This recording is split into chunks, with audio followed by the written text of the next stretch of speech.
Aho neza abakunzi ba Iyungure BTV ndabasuhuje. Amahoro y'Imana abane namwe, nawe niba uri mushya ko wari ugeze kuri iyi cano nguhaye karibu mu muryango.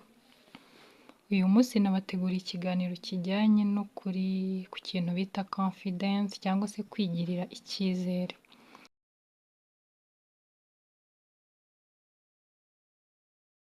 Hari ukuntu ubayeho mu buzima busanzwe uri umuntu witinya, waba ugeze no mu bandi ukumva ntushaka kujya imbere, ukumva uri wa muntu uhora ushaka kuba uri inyuma, niyo wasanga wenda habaye nka event runaka cyangwa se muri mu nama ukajya gushaka ya ntebe y'inyuma, ukumva iyo wicaye inyuma mbese wumva ko ari bwo uri safe. Ntabwo uri wa muntu wahaguruka mu bandi ngo utange ibitekerezo, uba wumva nyine mu byo uvuga nta kintu cyubaka cyavamo, muri make uritinya.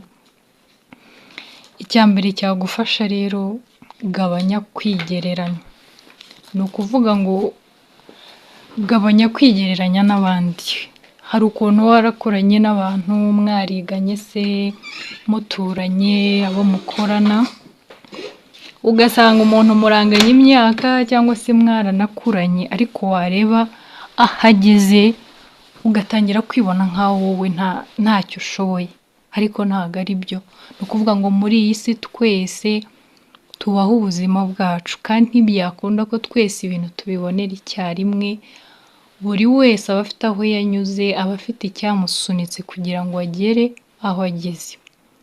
Nawe kuba utarahagera uyu munsi ntibisobanuye ko udashoboye cyangwa se nta kintu kizima ufite cyo gukora. Oya, icyo kintu banza ukikuremo. Ibyo kubona abantu mwakuranye wabona aje ukumva urashaka nko gukwepa nyine kubera uko ameze, ntabwo ari byo. Uyu munsi ni we, ariko ejo ashobora kuba wowe. Kabiri, gerageza guhinduka.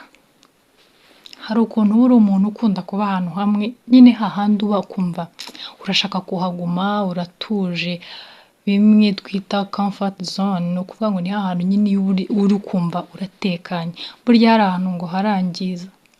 Ni ukuvuga ngo amahirwe urayasanga. Ni ukuvuga ngo ntabwo ashobora kuza ngo usange mu rugo. Kwa kundi ugenda ahantu hatandukanye niko uhura n'ibintu bitandukanye, niko ugenda wiga. No mu Kinyarwanda baca umugani ngo akanyoni katagurutse ntikamenya iyo bweze. Bivuze ko kugira ngo umenye ibiri hirya y'ahantu ukunda kuba nuko uba wagiye. Urugero, ushobora guhura n'umuntu runaka, ushobora guhura na opportunity zitandukanye, ariko ntayizigere igusanga mu rugo.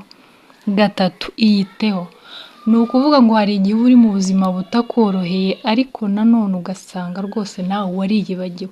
Gukaraba, ukaraba rimwe mu cyumweru, kwambara, kuba wumva ko wahishe umubiri ukumva ko bihagije ko wambaye. Ariko mu bushobozi buke ufite, ushobora rwose kwiyitaho, ntiwambare ibihenze, ntiwisige ibihenze, ariko bikagaragara ko uri umuntu wiyitaho.